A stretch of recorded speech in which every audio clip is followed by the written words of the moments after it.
ओम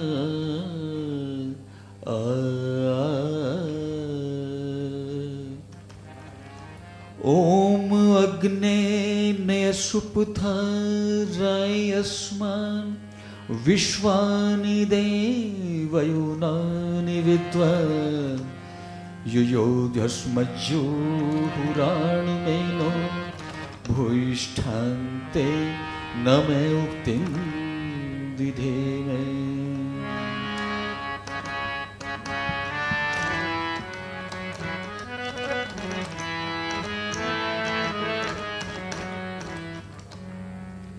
प्रभु की राह पे नियति ये चलने ही नहीं देती।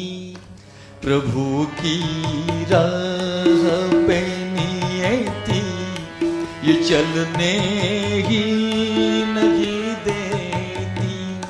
संभल कर भी मैं गिर जाता, संभलने ही नहीं देती। प्रभु की राह पे नियति ये चलने ही नहीं देती।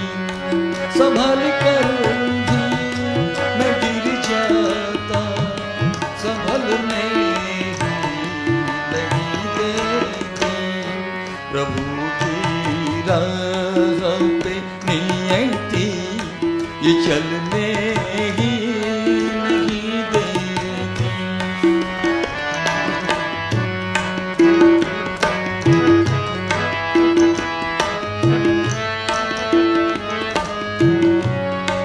विविध संसार के बहुरूप बहुत आकर्षित करते हैं।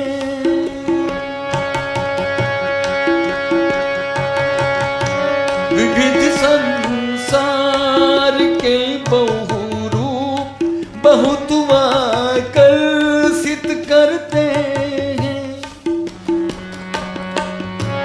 इन्हीं के जाल में फंस कर सभी जीते और मरते हैं। फंसा हूँ जाल में इनके निकलने ही नहीं देती। फंसा हूँ जाल में इनके निकलने ही नहीं देती। संभल कर भी मैं गिर जाता, संभलने ही नहीं देती।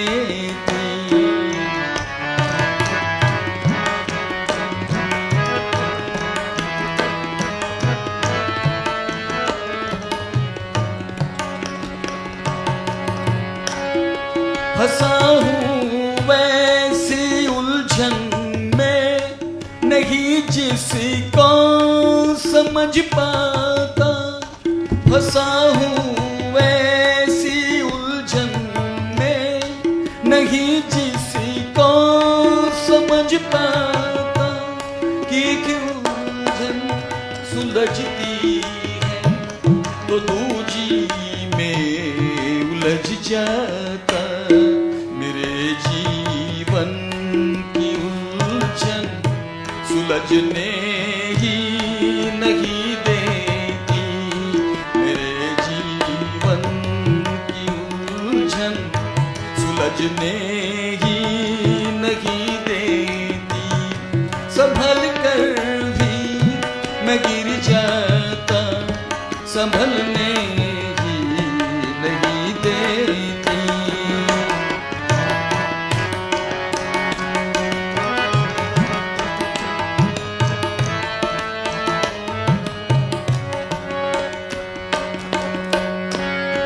कभी जब बैठता हूँ मैं प्रभु का ध्यान करने को। कभी जब बैठता हूँ मैं प्रभु का ध्यान करने को। मचल जाता है मन मेरा राहने विचरने को, ये एक पल के लिए मन को ठहरने ही नहीं देती। एक पल के लिए मन को ठहरने ही नहीं देती। संभल कर भी मैं गिर जाता, संभलने ही नहीं देती।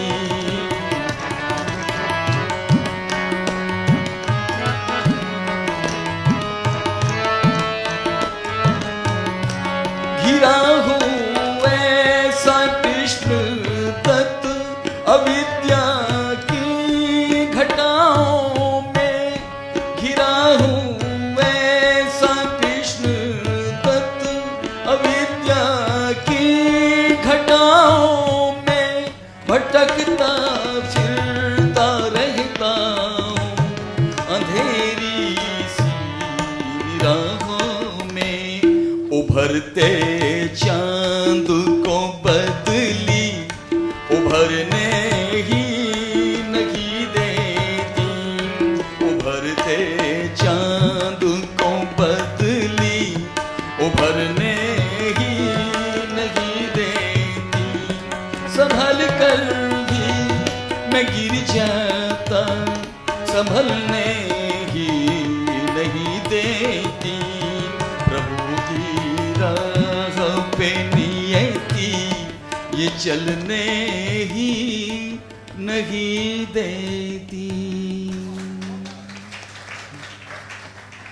श्रद्धेय स्वामी जी महाराज, इस आर्य धर्मनिष्ठ सभा के श्रद्धेय प्रधान जी एवं मंत्री जी, अन्य सभी समाजों के धर्म गुरुजन और मेरा प्रिय पुत्र के समान मेरा बेटा अभिषेक और मेरे साथी जो साथ में बहुत सुंदर संगति कर रहे हैं, मेरे भाई राम जी, भाई मैं कृष्ण हो रही है राम में कलयुग के समझो त्रेता के द्वापर के तो नहीं पर ऐसी मान लो। और जब बहुत ही सुंदर मेरे बड़े भाई के समान श्रद्धेय देवदत्त शर्मा जी कई दिन से लगातार हर सभाओं का बहुत ही सुंदर प्रकार से संचालन कर रहे हैं, मैं उनका आभारी हूँ कि बहुत ही बड़ी शालीनता के साथ में वो इस कार्यक्रम को ऐसा संयोजित करते हैं कि सही समय पर शुरू होता है और सही समय पर ही बंद होता है। आए हो समस्त धर्म के भी संजनों, वंदनीय मातृशक्तियां। अभी मैं आपसे निवेदन कर रहा था, प्रभु की राह पर नीति चलने नहीं देती। ये गीत मैंने एक दो बार ही गाया है। गीत मुझे बहुत प्रिय है, लेकिन समस्या यह है कि इसमें थोड़ी ताल कुछ ऐसी लगती है कि सब पे बजता नहीं। और आज कई साल में मुझे राम जी पे देखकर, क्योंकि ये तो बजा ही देंगे, ये सोच करके मैंने गीत गाया। नहीं तो मैं ये पेंडिंग में पड़ा था ये गीत, क्योंकि इस पे दिक्कत हो जाती है, थोड़ा सा में ताल ज्यादा गहरी लगती है। तो निवेदन करा था, प्रभु की राह पर ये नियति प्रकृति ये चलने नहीं देती। ये आसान नहीं है ईश्वर को प्राप्त करना। ईश्वर को प्राप्त करने की तो बहुत बड़ी बात है, उसको प्राप्त करने की मन के अंदर भावना ही पैदा हो जानी, जिज्ञासा ही पैदा हो जानी, यही बहुत बड़ी बात है। एक सेठ जी के पास में एक स्वामी जी आए और आकर कहने लगे कि भाई सेठ जी चलो सन्यास ले लो और आत्म कल्याण में लग जाओ। वो कहने लगे भाई कम से कम मेरा विवाह तो हो जाए, मैं भी कुछ दुनिया के अंदर देख लूं। वो कहने लगे चलो भाई विवाह कर लो। अब विवाह भी हो गया, स्वामी जी फिर आए कि सेठ जी अब तो चलो, अब तो आपका विवाह होगा। कहने विवाह तो हो गया पर कम से मेरा वंश तो चल जाए, पुत्र तो हो जाए। अब पुत्र भी हो गया, स्वामी जी फिर पहुंचे कि स्वामी जी को कहाँ टिकट लेना पड़ा था। वो तो फिर आ गए, घूमते फिरते रहते थे कि सेठ जी अब तो चलो, अब तो आपके पुत्र भी हो गया। कहने लगे हो तो गया पर बस एक तमन्ना बाकी है। कि वो क्या? कि भाई शास्त्रों में भी आया है कि जब पुत्र के पुत्र हो जाए तो घर छोड़ देना चाहिए। भाई कम से कम पुत्र के पुत्र और हो जाए, पोते को देखने की और लालसा। चल भाई पुत्र के पुत्र भी हो गया। फिर स्वामी जी आए कि भाई सेठ जी अब तो चलो, अब तो तुम्हारे पुत्र के पुत्र भी हो गए, अब तो सब तमन्ना पूरी होगी। कहने लगा स्वामी जी हाँ सब तमन्ना तो पूरी होगी, पर एक बात बताओ, इस सारी दुनिया में तुम्हें मैं ही खाली दिखाई दूं? हर बार आओ लेकर के वारंट मेरे ही दरवाजे पर आ जाओ, एक आध बार किसी और के घर भी चले जाओ, अब क्या टिकट ही काट दिया, फिर आओ ही नहीं। तो इस संसार से निकलना आसान बात नहीं। उसका कारण क्या है कि जो जन्मों जन्मों के जो दुर्भोग हैं वो हमारी बुद्धि को विचलित करते हैं। जो संस्कार जन्मों जन्मों के, उनको दबाना आसान नहीं है। महर्षि पतंजलि कहते हैं कि जब उन संस्कारों को, जो वासनाओं के संस्कार होते हैं, जले हुए गेहूं के दाने की तरह कर दोगे आप बराबर लगातार प्राणायाम अभ्यास करके, अभ्यास वैराग्याभ्याम तन्निरोध है, अभ्यास और वैराग्य के द्वारा जब लगातार आप साधना करोगे तब जाकर के आपका अंतःकरण ईश्वर उपासना के लिए तैयार होगा। ये इतना सामान्य काम नहीं है। लेकिन मैं कहता हूं कि बैठ करके थोड़ा बहुत हमें जरूर आत्मचिंतन रोज जरूर करना चाहिए। और भी नहीं तो हम इतना तो कर सकते हैं कि हमसे कोई बुरा तो नहीं हो गया, हमने किसी की गैल कोई गलती तो नहीं कर दी, किसी की मजदूरी करा के किसी से उसकी मजदूरी तो नहीं दी, कहीं किसी से हमने कुछ रख तो नहीं लिया, कहीं हमसे चोरी तो नहीं होगी। कम से कम इतना बैठ करके तो हम आत्मचिंतन कर ही सकते हैं। तो कम से कम हमें यह तो पता लग जाएगा, क्योंकि अपने दोषों को समझना बहुत बड़ी बात है। दूसरों के अंदर दोष ढूंढना तो बहुत आसान है, लेकिन अपनी बुराइयों को देखना ये कम बात नहीं है। लोग गीत सुन लो।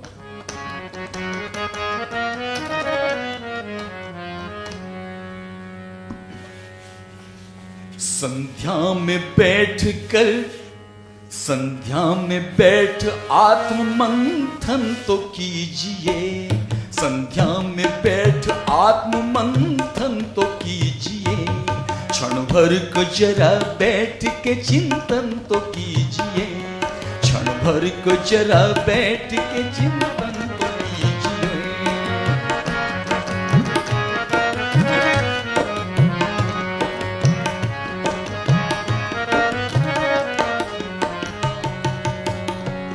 जीवन के आईने में अपने आप को निहार, जीवन के आईने में अपने आप को निहार, अपने आप को निहार, अपने आप को निहार, अपने में अपने आप का दर्शन तो कीजिए, अपने में अपने आप का दर्शन तो कीजिए, संध्या में बैठ आत्म मंथन तो कीजिए।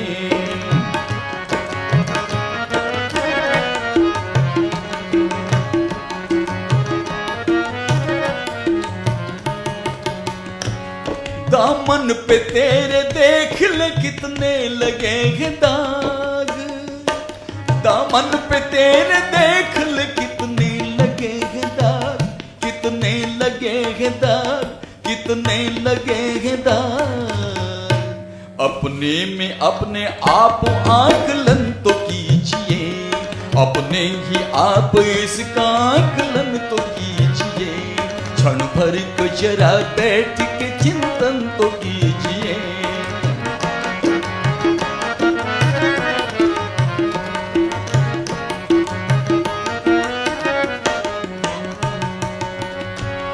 नित दूसरों के आचरण में दोष जब निकाल, नित दूसरों के आचरण में दोष जब निकाल, हाँ दोष जब निकाल, हाँ दोष जब निकाल, पहले पवित्र अपना आचरण तो कीजिए, पहले पवित्र अपना आचरण तो कीजिए, क्षण भर को जरा बैठ के, क्षण भर को जरा बैठ के चिंतन तो कीजिए।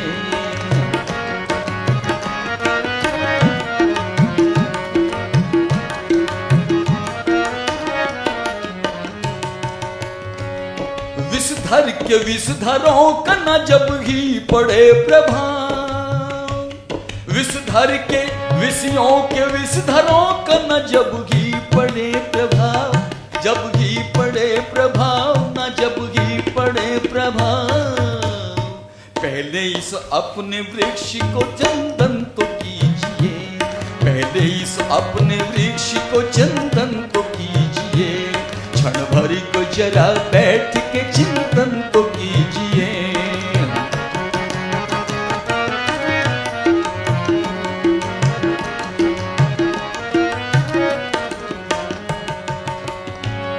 जन जन में तुमको मान की मिलती रहे बहार, जन जन में तुमको मान की मिलती रहे बहार, मिलती रहे बहार, मिलती रहे बहार।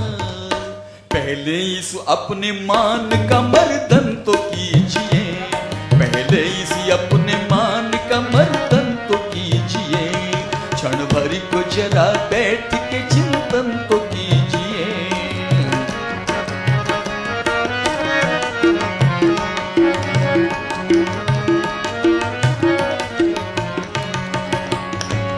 हृदय के मंदिरों में ही तुमको मिले ईश्वर, हृदय के मंदिरों में ही तुमको मिले ईश्वर, तुमको मिले ईश्वर, तुमको मिले ईश्वर। पहले इस अपने, पहले पवित्र अपना ये आंगन तो कीजिए, पहले पवित्र अपना ये आंगन तो कीजिए, क्षण भर को जरा बैठ के चिंतन तो कीजिए।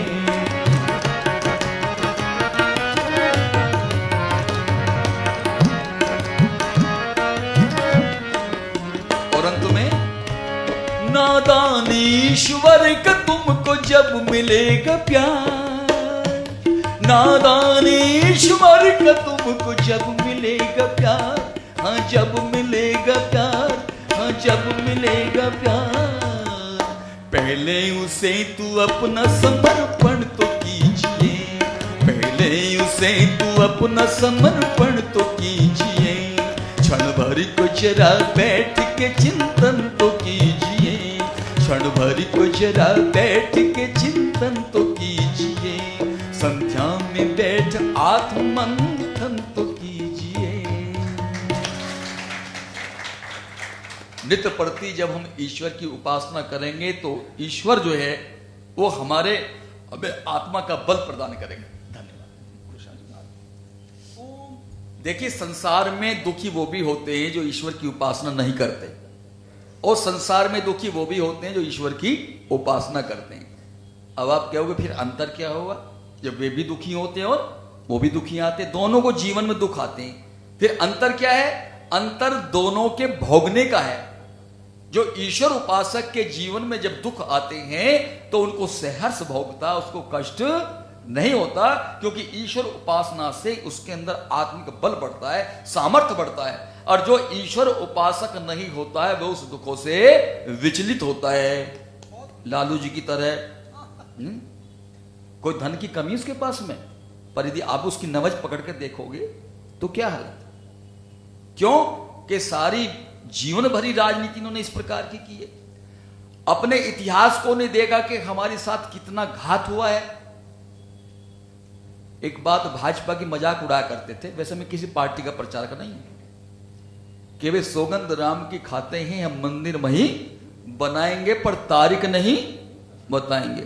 अच्छा, तारीख अभी क्या बताई उन्होंने? बिना तारीख के हुआ काम, सरप्राइज। अच्छा, 370 धारा की क्या तारीख बताई थी? नहीं, ये दिमाग में थी। जब देश काल परिस्थिति के अनुसार कोई काम करना होता है, उस देश काल परिस्थिति को ही करना चाहिए। और चाणक्य जी ने यह कहा है कि जब कार्य हो जाए, जब कार्य अपने परिणाम पे पहुंच जाए, तब बताना चाहिए, कि तब सूचना देनी चाहिए कि मैंने ऐसा किया था।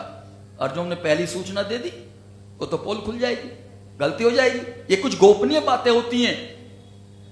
सम्राट अशोक की एक गलती हमें आज तक दह रही है। वो क्या गलती थी कि जब कलिंग के साथ जब युद्ध हुआ था तो उसमें रक्तपात कुछ ज्यादा हुआ और उन्हें शस्त्र डांट कर दिया और बौद्ध धर्म को स्वीकार कर दिया। और उसके शस्त्र के डांटते ही जो विदेशी शक्तियां थी, जो मुस्लिम थे, वो यहां पर आना जाना शुरू हो गया और यह स्थिति आई कि हम उसके गुलाम हो गए। यदि वो वास्तव में इंसान होते तो भी कष्ट नहीं होता, लेकिन कितने क्रूर थे। लोग छोटी सी झलक दिखा रहा हूं। आध्यात्मिक चर्चा तो हमने अब तक की है, पर एक छोटी सी झलक ये भी बता रहा हूं कि हमारे साथ में किस प्रकार से कैसे आध्यात्मिक किया गया। कि बादशाह के सैनिक एक दिन एक जंगली शेर पकड़ लाए, हाँ जंगली शेर पकड़ लाए। कर करके तारीफ बादशाह मन की मन में इतराए, कर करके तारीफ बादशाह मन की मन में इतराए, कर करके तारीफ बादशाह दरबार में बहुत ही उछलता था, दरबार में बहुत ही उछलता था। पर महाराणा यशवंत सिंह तो मन ही मन में जलता था, पर महाराणा यशवंत सिंह तो मन ही मन में जलता था। सजनों, एक बार औरंगजेब कुछ सैनिक एक शेर को पकड़ करके ले आए, और जब वो पकड़ करके लाए तो दरबार में औरंगजेब ने उसकी प्रशंसा करनी शुरू कर दी। और वो प्रशंसा क्यों कर रहा था? महाराणा यशवंत सिंह जी को चिढ़ाने के लिए कि देखो कैसा शेर है, कैसी इसकी आंखें हैं। बार बार जब उसकी तारीफ कर रहा था तो महाराणा यशवंत सिंह से रुका नहीं गया, और वो कहने लगा, बादशाह किसकी तारीफ कर रहे हो? ये तो शेर असली है ही नहीं, ये तो नकली शेर है। अब जब नकली शेर कहा तो बादशाह को और झुंझलाहट आ गई कि तुम्हें नकली दिखाई दे रहा, ऐसे नकली शेर होते हैं? कहला नकली तो है, इसमें कुछ संदेह नहीं है। कहला कैसे? और यूं कहने लगा यशवंत सिंह कि नकली शेर ये देता दिखाई, असली शेर कहाँ है ये, असली शेर कहाँ है ये, नकली शेर ये देता दिखाई, असली शेर कहाँ है ये, असली शेर कहाँ है ये, नकली शेर ये देता दिखाई, असली शेर कहाँ है ये, असली शेर कहाँ है ये।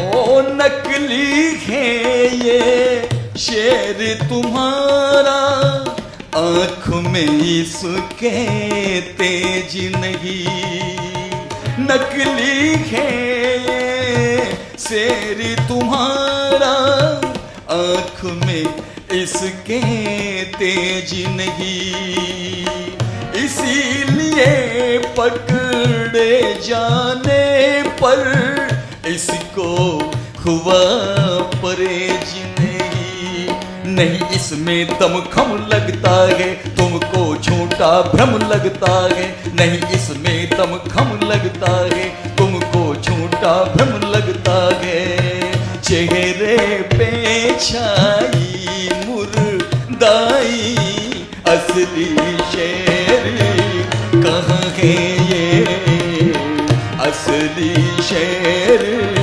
कहाँ है ये।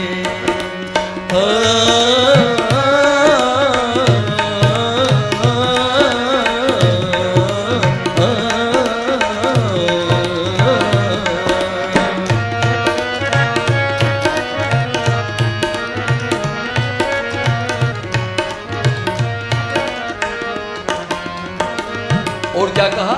कर झूठी तारीफ बादशाह, क्यों इतना दम भरते हो, कर झूठी तारीफ बादशाह, क्यों इतना दम भरते हो, कर इसकी तारीफ यहाँ तो हीन शेर की करते हो, बूढ़ों की तरह कर्राता है, बूढ़ों की तरह कर्राता है, नहीं शेर तरह गुर्राता है, क्यों करते हो जगत हंसाई, असली शेर कहाँ है ये, असली शेर कहाँ है,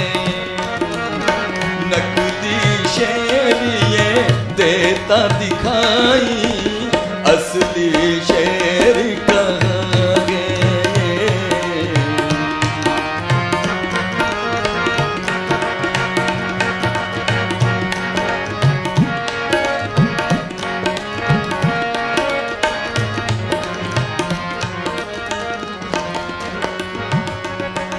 झूठे हैं ये आपके सैनिक, झूठी शान दिखाते हैं। झूठे हैं ये आपके सैनिक, झूठी शान दिखाते हैं। नकली शेर पकड़ के लाए, असली से घबराते हैं। नहीं इनके बस का काम है, चाहते झूठा इनाम है। नहीं इनके बस का काम है, ये चाहते झूठा इनाम है। झूठी चाहते शेख बड़ाई, असली शेर कहाँ है ये, असली शेर कहाँ है। ओ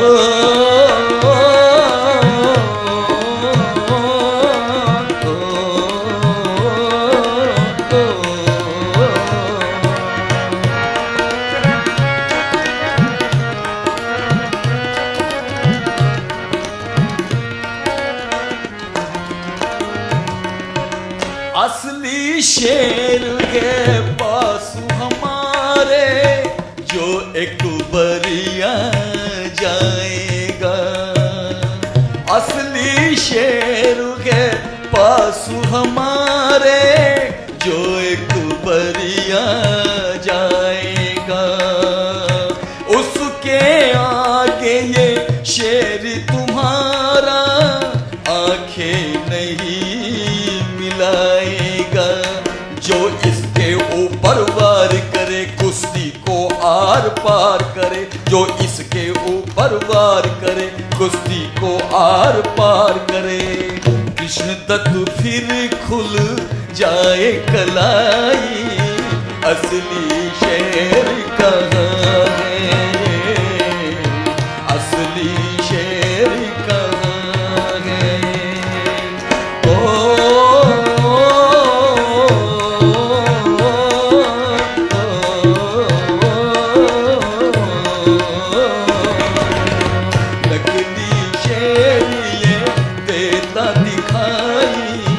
असली शेर कहाँ है, असली शेर कहाँ है। जब ये बात यशवंत सिंह ने औरंगजेब के सामने कही, अच्छा ये बताइए क्या किसी की हिम्मत थी औरंगजेब के सामने के इतना मुकाबला करने की, और उसके सामने उसका विरोध कर दे? लेकिन वो तो राणा ही था। जब ये कहा कि ये शेर आपका नकली है, ये असली नहीं है, बुजदिल है, इसकी आंखों में तेज नहीं है। यदि शेर देखना चाहते हो तो मारवाड़ का शेर देखो और अपने शेर के साथ में कुश्ती करा के देखो, तुम्हें तब पता लगेगा शेर कैसे होते हैं। और जब कहना ठीक है, जाओ मारवाड़ से अपने शेर को बुला के लाओ, कि महाराज वो बादशाह तो यही है। अच्छा तो बुलवाओ फिर, कि अभी बुलवाता हूं। जो उसका मंत्री था दुर्गादास, आपने शायद नाम सुना होगा थोड़ा सा। दुर्गादास से कहा, दुर्गादास जाओ मेरे शेर पृथ्वी सिंह को बुला करके लाओ। दुर्गादास को एक बार तो सुन करके चक्कर आ गया कि राणा क्या कह रहे हैं, वो शेर है, वो एक नौजवान बालक है। एक बार को बात को पी गया, टाल गया। दूसरी बार फिर महाराणा यशवंत सिंह ने कहा कि दुर्गादास तुमने सुना नहीं, जाओ मेरे शेर पृथ्वी सिंह को बुला करके लाओ। अच्छा महाराज जाता हूं। दुर्गादास को बुला करके लाया गया।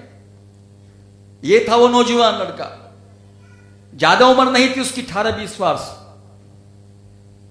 और जब मैं ये भी कहना चाहता हूं कि इस देश के अंदर कितने आज्ञाकारी पुत्र थे, कमाल की बात थी। आज छोटे सी काम को कह दें उस पे ही नानक और कर देते हैं, लेकिन कितना बड़ा काम था। तो महाराणा यशवंत सिंह ने अपने पुत्र से कहा, पृथ्वी सिंह से, बेटे ये देखो शेर तुझे देख करके तुझे चिढ़ा रहा है और तुझे इसकी साथ में कुश्ती करनी है और तुझे इसको मारना है। कि पिता मैं तैयार हूं, मैं मार दूंगा शेर को, मैं इसके साथ में कुश्ती लड़ूंगा। कि तूने अब तक जो अपनी माता का दूध पिया है, अपने गुरुओं से जो शिक्षा प्राप्त की है, बस तू ये आज ये मान ले कि आज उसका इम्तिहान का समय। कि पिताजी आप चिंता न करो, मैं आपका पुत्र हूं और मेरे शरीर के अंदर आपका रक्त है और मैं आपके सामने से शेर को कुश्ती में हरा के दिखाऊंगा। तो ठीक है बेटे, हरा दे। पिंजरा खोलने की बात आ गई। औरंगजेब बहुत तेज था, कल ऐसे नहीं, चारों तरफ से दड़बा बनवाओ। ये डर के भाग गया तो चारों तरफ से बड़ा बनवा दिया कि ताकि पृथ्वी सिंह किधर को भाग भी ना सके डर करके और शेर से बच के ना भाग जाए। उसने स्वीकार कर लिया। दुर्गा दास ने अपने हाथ से सम कवच और जो सिर पे होता बांधने का वो बांध करके कहा, अपने हाथ से तलवार दी, ले बेटे बस आज तेरी परीक्षा है, आज ये मान लो कि मैं तुझसे गुरुदक्षा मांगता हूं। संसार के अंदर माता पिता और गुरु, कल जो अभिषेक जी के बारे में आचार्य जी बात कह रहे थे वो बिल्कुल सटीक बात है। इस संसार के अंदर माता पिता और गुरु ये अपने शिष्य से हारना चाहते हैं। एक मिनट की बात, इसी बात में प्रेरणा की बात है। वो भारवी जी के जो पिता थे बड़े ही बहुत सहनशील, बड़े विद्वान थे। तो भारवी जी जब भी कोई रचना करके अपने पिताजी को दिखाते थे तो तभी कह देते, चल अभी और बढ़िया कर, ये तूने अभी क्या लिखा। तो भारवी जी को ऐसा लगा कि जैसे तेरे पिताजी तेरी उन्नति को देख करके जलते हैं और छुरा लेकर के तैयार होगा कि कल को पिताजी को मार दूंगा, और घर में छुप करके एक कोने में बैठ गया। अब जैसे सवेरे भारवी के पिताजी उठे और उनकी माताजी वो बाहर निकले तो चंद्रमा का प्रकाश फैला हुआ था। तो भारवी के पिताजी कहने लगे कि देखो आज चंद्रमा का प्रकाश ऐसे फैल रहा है जैसे मेरे बेटे कवि भारवी का प्रकाश काव्य का फैल रहा हो। भारवी की माताजी कहने लगे कि तुम तो रोज उसकी बुराई करते हो, तुझसे कुछ नहीं आता। अरे बावली, कोई पिता ऐसा है जो अपने पुत्र की उन्नति से जलता हो? मैं तो उसकी प्रशंसा उसके आगे इसलिए नहीं करता हूं कि यदि मैंने उसके आगे उसकी प्रशंसा करनी शुरू कर दी तो वो आगे उन्नति करना बंद कर देगा। मैं तो उसे इसलिए कहता हूं कि ताकि दुनिया के अंदर उसके जैसा कोई दूसरा कवि न हो। जब भारवी को यह पता लगा कि तेरे पिता की यह भावना है मेरे प्रति, जाकर उसके चरणों में गिर पड़ा कि पिताजी मुझसे तो बहुत बड़ी भूल हो जाती, उसका प्रायश्चित करना भी भारी हो जाता। तो सज्जनों, गुरु, माता और पिता ये अपने शिष्य को बढ़ता चढ़ता हुआ देखना चाहते हैं। इसलिए मैंने कल अभिषेक के लिए कहा था, मैं भी उसके गौरव को देखना चाहता हूं कि हम सबका वो नाम रोशन करेगा, आपके शहर का भी, और मुझे भी ऐसा लगेगा जैसे मेरा नाम रोशन होगा। तो ये दुर्गा दास ने अपने हाथ से तलवार दी और तलवार लेकर के बाड़े के अंदर पहुंच गया।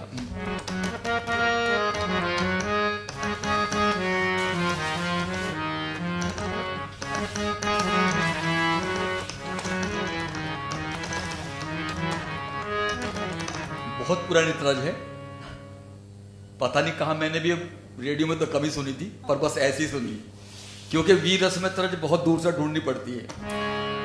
कर में कृपाण लेके, मन में अरमान लेके, पृथ्वी सिंह आ गया। कर में कृपाण लेके, मन में अरमान लेके, पृथ्वी सिंह आ गया।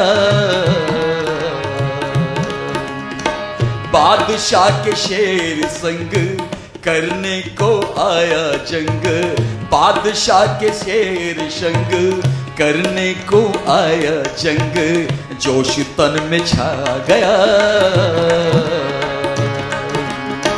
कर में कृपाण लेके, मन में अरमान लेके, पृथ्वी सिंह आ गया।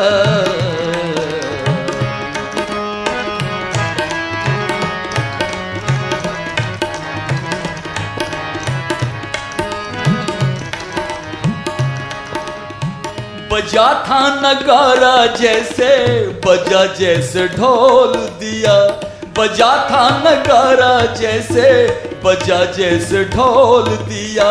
सैनिकों ने पिंजरे को एकदम खोल दिया, सैनिकों ने पिंजरे को एकदम खोल दिया। पिंजरे से बाहर होके पूरा खूंखार होके, पिंजरे से बाहर होके पूरा खूंखार होके शेर गुर्रा गया।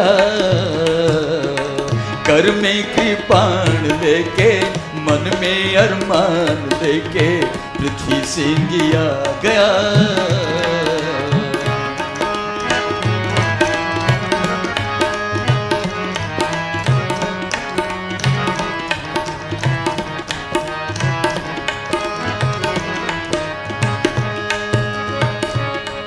वो निकलते ही एकदम लंगी छलांग भर, निकलते ही पिंजरे से लंबी छलांग भर। दर्शक गण सब वहां थे रहे डर, दर्शक गण सब वहां थे रहे डर। निगाह से मिली निगाहे पंजे से पंजा भिड़ाए, निगाह से मिली निगाहे पंजे से पंजा मिलाए सबको चकरा गया। कर में कृपाण लेके मन में अरमान लेके पृथ्वी सिंगिया गया।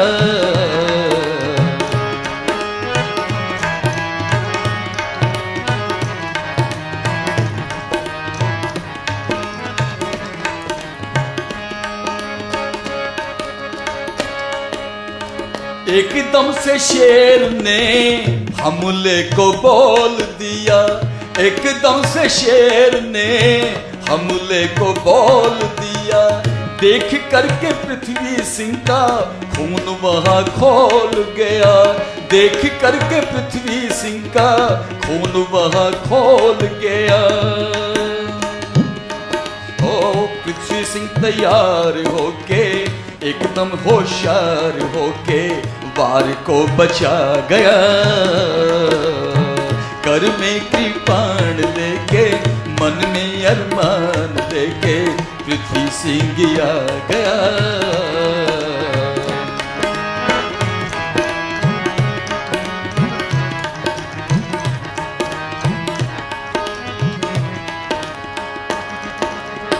पृथ्वी सिंह ने मौका पाके की चतुराई, पृथ्वी सिंह ने मौका पाके की चतुराई।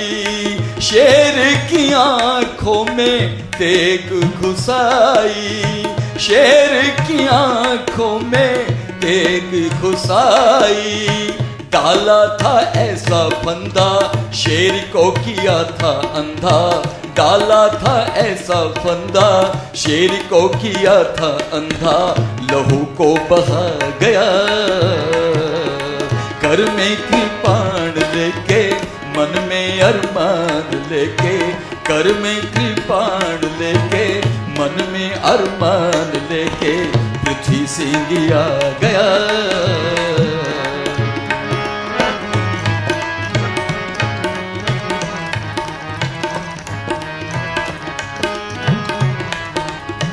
घायल हुआ था शेर और खूंखार हो, घायल हुआ था शेर और खूंखार हो। पृथ्वी सिंह पहले से भी और होशियार हो, पृथ्वी सिंह पहले से भी और होशियार हो। वार पे किए थे वार दिया था शेर को मार, वार पे किए थे वार शेर को दिया था मार। भूमि पे सुला दिया। कर में कृपाण लेके मन में अरमान लेके पृथ्वी सिंगिया गया।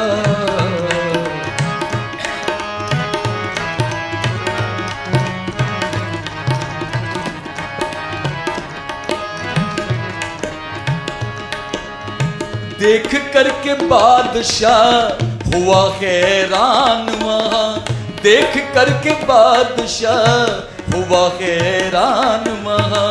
दर्शक गण पृथ्वी सिंह का करे गुणगान वहां, दृशक गण पृथ्वी सिंह का करे गुणगान वहाँ। कृष्ण दत्त नादान, कृष्ण दत्त नादान, ऊंचा किया था नाम, जाति को बचा गया। कर में कृपाण लेके, मन में अरमान लेके, पृथ्वी सिंह आ गया। मुंगलों के शेर संग करने को आया जंग, जोश तन में छा गया। कर में कृपाण लेके, मन में अरमान लेके, पृथ्वी सिंह आ गया। सजनों, पृथ्वी सिंह ने उस शेर को मार दिया, लेकिन उसका परिणाम क्या हुआ? दुर्गा दास तो इस परिणाम को जानता था। बादशाह अंदर से अंदर उससे ईर्ष्या करने लगा और उसको इनाम रूप में एक ऐसी पोशाक दी कि महीने भर के अंदर उसके प्राण खत्म हो गए। इतना घात ये हमारे साथ में हुआ है, लेकिन उसके बाद भी बार बार हम इनके ऊपर ही विश्वास कर लेते हैं। 370 धारा पे दुख इतना उन्हें नहीं हुआ जितना हमारे वालों को हुआ। कैसे इस देश की रक्षा होगी? ठीक है, कहीं विचार हमारे ना मिलते हो, आर्य समाज के भी पूरे विचार नहीं मिलते उनसे, लेकिन राष्ट्रीयवादी की जहां की बात आती हो, जहां विकल्प की बात होती हो, तो वहां पर हमें उसका समर्थन करना चाहिए। हमें थोड़ा सा सोच लेना चाहिए कि हम कम से कम ये तो देख लें कि हम क्या बयान दे रहे हैं, हम क्या कह रहे। हम एक व्यक्ति का विरोध करते करते ऐसा ना हो जाए कि हम राष्ट्र का विरोध करने लग जाएं। तो थोड़े से विचार मैंने आपके सामने रखे हैं। भाई 4 दिन तक हम आपके बीच में रहे हैं और आपने हमारी भरपूर सेवा की, कहीं कोई कोताही किसी प्रकार की नहीं हुई। मैंने कल भी ये बात आपसे कही थी कि ऐसी टीम का कोऑपरेशन मुझे पहली बार यहां देखने को मिला है। ये मैं आपसे कह रहा हूं, मुझे कोई किसी ने मुझे रिश्वत नहीं दी, मैं सभी को भी जानता भी नहीं हूं। यहां किसी का प्रधान जी का पता नहीं लगा, मंत्री जी का पता नहीं लगता, किसी धर्म गुरु का पता नहीं लगा, अपने काम पे सब लगे हुए, सब मिलजुल करके। क्यों? अगर जिसके पीछे पुरुषार्थ होता है वो कार्य बढ़ता है। आर्य समाज का कार्य घटना का और कोई कारण नहीं है, हमारा उसके पीछे पुरुषार्थ की कमी है। जो लोग मूर्ति पूजा का काम बढ़ रहा है उनका भी इसलिए बढ़ रहा है कि उनका पुरुषार्थ उसके बहुत पीछे है। जब उनकी यात्राएं निकलती तो आप देखो कितने व्यक्ति उनके साथ में होते हैं। तो ऐसी हमारी भी इस प्रकार से जो ये छोटी सी सेना है, ये भी हमारे साथ में इसी प्रकार से दमखम से रहने चाहिए। मैं बहुत ही आपका शुक्र अदा करता हूं। और भाई हमारे जो टीम है, जिन मैंने जुगाड़ी का नाम भी इनको दिया है, एक तो हमारे विवेक भाई और आदित्य, अभिषेक, एक और इनके साथ में 2-3 की जो टीम है जुगाड़ी। हमारी तरफ ये विख्यात है, सब पता कहते हैं जुगाड़ी क्या होता है। अगर जोड़ तोड़ करके जब कोई काम ना हो तो किसी ना किसी प्रकार से फिट कर दे, काम को बना दे किसी ना किसी प्रकार से। तो वहां हमने देखा कि सवेरे जब बिजली भाग गई थी तो जैसे तैसे करके फिर भी बैटरी लाके कुछ भी करके और उन्होंने उसको कार्यक्रम को फिर भी संपन्न करा दिया, ठीक प्रकार से माइक को चला दिया। ये कम बात नहीं होती, नहीं तो हताश होकर भाई हम क्या करें भाई, बस कहते हम क्या करना जब बिजली भाग गई। लेकिन नहीं, नौजवान की टोली वह आपके साथ है, आपका बहुत बड़ा सौभाग्य है। क्योंकि जिस और तलवारों की झनकारों से सदा इतिहास बदलता है और जिस और जवानी होती है उस और जमाना चलता है। ये इन्हीं के अंदर ये क्षमता है। और मैं अपनी ब्रह्मचारी बेटियों को इनको धन्यवाद देता हूं, साथ में आचार्य जी को भी। और मैंने परसों आपसे ये बात कही थी कि ठीक है, कोई 11,000 नहीं दे सकता, कोई 20,000 नहीं दे सकता, 100 रुपये भी दे सकता है कोई। ये हम क्यों सोचे भाई उसका भी ठीक है, वो 11 का है, मेरा 100 का है। तो ये संकोच बिल्कुल ना करें कि भाई आचार्य जी 11,000 ही स्वीकार करेंगे, वो 100 रुपये भी करेंगे। 1100 रुपये मेरे भी स्वीकार कर लिए उन्होंने, मैं तो कुछ भी नहीं। तो इसका मतलब ये थोड़ा ही कि भाई मैं कम दूंगा तो वो मेरे स्वीकार नहीं करेंगी। तो आप ये संकोच तोड़ करके छोटा छोटा जो भी कुछ हो वो उनका सहयोग अवश्य करें। और मेरा ऐसा विश्वास भी है, आपने किया भी है। और भाई आगे के लिए भी कोई अवसर प्रदान मिलेगा आपके कभी फिर दर्शन करूंगा, क्योंकि मुझे ट्रेन पकड़नी है तो जाने को तो बंद करता है।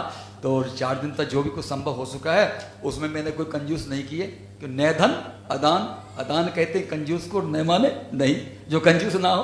तो जितना मेरे पास था उसमें कहीं को कंजूसी नहीं की है। और आप सभी ने ध्यानपूर्वक सुना। कहीं कहीं तो श्रोताओं के आगे हंसने की बात कहें तो हंसे नहीं, रोने की बात कहें तो रोवे नहीं। ये स्थिति भी होती है आपको सुनने की, समझ में।